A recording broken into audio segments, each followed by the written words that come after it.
Arezu Kashify was murdered by her husband, Wahid. Well, that's what we're here to talk about. So when you're ready, we can go. All right, ready? First, I'd like to thank you for all coming, and we have some important information about a homicide that happened on or about May 26, 2019, where Arezu Kashify was murdered by her husband, Wahid. Wahid fled the United States and ended up in Kabul, Afghanistan.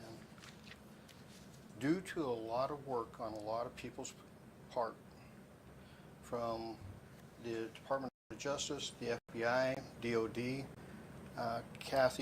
Congresswoman Kathy Morris Rogers' office, we're here to announce that Wahid has been captured. This is a case where we tracked this guy on 3 continents, and he will be coming back to the United States hopefully very shortly after extradition hearings to face up for the murder of his wife. Detective Melville, it was because of his diligence and his hard work that this individual was brought to justice. So, Mark, I'm going to let you give a little bit of a snapshot of what the last almost 3.5 years has been like for you tracking this individual down. And again, I cannot stress that without the help of the gentlemen and ladies over here from the FBI, you know, 2 of them very actively working to solve this, this would not have happened. So this is a true example of what partnership and relationships are really all about. So thank you for helping us bring this individual to justice. Mark? Back on May 26th of 2019, Ms. Kashify had been at a friend's house, and she received a phone call from her husband, Wahid. And after that phone call, she returned home, and that was the last time that Arezu was seen alive. We received a missing person report a few days later, as well as a call into CPS saying that they needed to come pick up these children because Mr. Kashify had abandoned his children with a friend. It initially had come out that he was going to leave them in the apartment, and thankfully the friend had said, no, my wife will come and pick up the kids. So once we got that, we did a welfare check at the house. We didn't find anything initially, but then we had a be on the lookout for his vehicle. We found his vehicle at the airport, and after doing a search warrant, we found a letter inside of his vehicle that said, you know, my name's Wahid Kashify. I live at this address. It happened on Graves.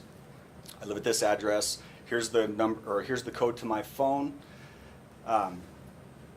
There's a video or 2 videos in there you can watch and judge.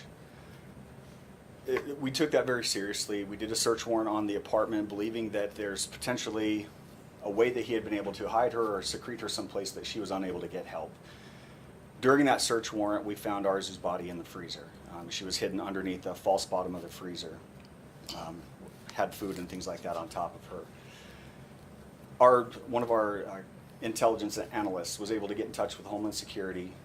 They were able to determine that Wahid had fled here on the 27th of May. He flew to Seattle, and later that night boarded a plane for Dubai. And I believe it was on the 30th of May he landed in Kabul. That day, while we were recovering Arezu's body from the freezer, I received a phone call from an FBI agent who was stationed there, and I'm not sure if I can say your name, so I'll just leave it as an FBI agent. And he said, "I've got information, or I hear that you have a homicide suspect who potentially fled here." I said, "We did," and he immediately started working on that, and that was from day 1 of us finding the body. From that time forward, we're talking, you know, nearly 2.5 years, nearly 3.5 years of diligent searches by us, by the FBI, by the Department of Justice, and during that process we were able to determine that he had got multiple different aliases. He had got a new passport and a new name, and using all of that information we were able to get a red notice, which is a worldwide extradition warrant essentially. And we continued to put out information, put out feelers, trying to find anything that we could to determine where he had gone. We determined at one point that he had fled Afghanistan to Iran. After being in Iran for a period of time, he fled back to Afghanistan before going to Turkey, and then eventually landing in Europe at a location that we're going to leave unnamed right now due to the extradition issues that we're expecting to be facing with this. So during all of this, the information we received was that he was going to be at a volleyball tournament. That was something that he was, very passionate about. He was an avid volleyball player here in Spokane with the local Afghani community. And during our searches for him, we determined that he potentially would be attending this volleyball tournament at this location. We let the authorities there know. They arrived in that area and actually successfully took him into custody, and he has been incarcerated in that local jail since that time. So. Any questions? Amanda Rowley with KREM 2. This has been since 2019, a long process, and you commended the work that's gone into it. Can you give a little bit more perspective on just the challenges you faced getting to this point? Well, the biggest challenge is initially when he fled to Afghanistan. It's a non-extradition country. He had extended family there, a lot of places that he could go, and there's unknown numbers of people that he potentially could have had to help him hide once he got there because of his military contacts and his time spent helping the United States government during their fight against terrorism there. And can you confirm again, did I miss that, the day he was put into custody? It was the 29th of October. Of this year? Yes, just 2 weeks ago now. Yeah. Has family overseas or here locally been helpful in that process? Initially, the family was. There hasn't been a lot of contact with them after the initial portion of the investigations. I mean, obviously, 2021 was a challenging time to then continue communication with family that's over there just because of the transition of the American military leaving. So since that time, I don't know that there's been a whole lot of communication with them. I still have to get in touch with the family if they haven't already been made aware, but we're still working towards that. And as far as the case goes, it was 3 years ago now? Math was hard. Yes, ma'am. Does the length of time it took to get him into custody, has that impacted the proceedings of the case by any means? I don't think that it's affected the proceedings of the case. It's just made it challenging, just moving forward, trying to get him into custody. It just makes it difficult to. I don't even really know the words to put forth for that, but it didn't affect any proceedings. There's no statute of limitations on that particular crime. The crime of murder has no statute. We can pursue that, until the end of times if we can find it. Yeah, the evidence is the evidence. We'll put the evidence on as soon as we get him back and he goes to trial. So the fact that it took 3.5 years didn't hurt that. It was just the amount of work that went into getting him tracked down and brought to justice, which is really the extreme story on this. And it really is about partnerships and relationships with a lot of people. What are the next steps? I know we're still in the extradition process. What can we expect here locally once things get moving? Well, once he gets back to the United States, and that could be a year, it could be longer. It depends on if he's going to fight extradition. Upon arriving back in the United States, though, we'll put him in custody. He'll be booked into our jail and have his appearance on the murder charge. And then we just move forward from there.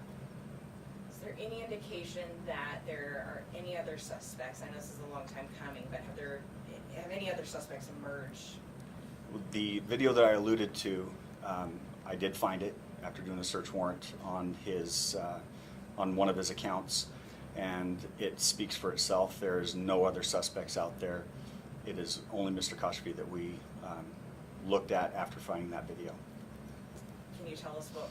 I will put in there that he admitted to doing so. I mean, again, I haven't released that video for release to the public yet.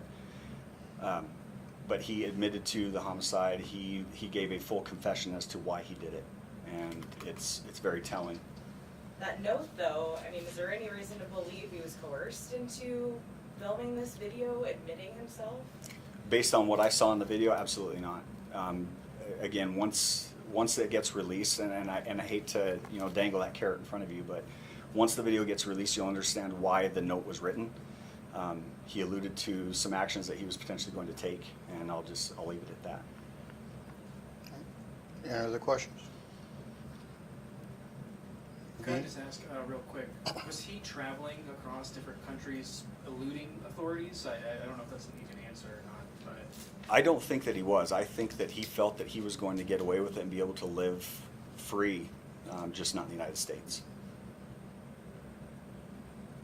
Was there any evidence of family that he connected with overseas that helped him elude this? As far as help him elude, I don't know that they necessarily helped him elude. There's a possibility of it just because of the familial connections that he had. But as far as connecting with family, yes. He had connected with his family in Afghanistan while he was there. And then potentially in Iran, or maybe just continuing to get help. But then in Turkey, and then when he landed in his final destination in Europe, yes. Now, there are certain aspects that we can't discuss as far as that, so. Is there any status with his children? How are they doing? Are they safe? Where are they right now? I can say that the children are safe, that they're happy, they're in a permanent residence. You can take that as you will. They are doing very well. I spoke with CPS recently, and they don't have information that they could release to me, but they advised me that the children are together, and they're doing very well with the family here in Washington. So they are in Washington? Yes, ma'am. Sure, can you speak to what message do you think this gives to the community, or do you hope the community takes away from the sheer lengths that your office and partnerships took to bring him into custody? You know, Amanda, I think for 16 years you've heard me say this. If you commit a crime in Spokane County, we're going to do everything we can to bring you to justice. And this is just another example of the work that is done to do so. That is an example of the dedication of the detectives in this agency and the partnerships that we have across the board. We only have one outstanding homicide that we haven't resolved yet, and that's one homicide since 2004. Every other homicide in this county has been solved, except for that one. And that one, we're still waiting for somebody in our community to bring forward information so we can bring justice to OR. And that information's out there. But we haven't stopped working that case. We will continue to work that case.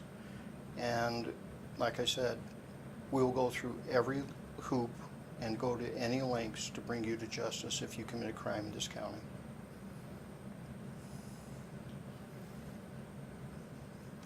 Anything else? Well, thank you very much.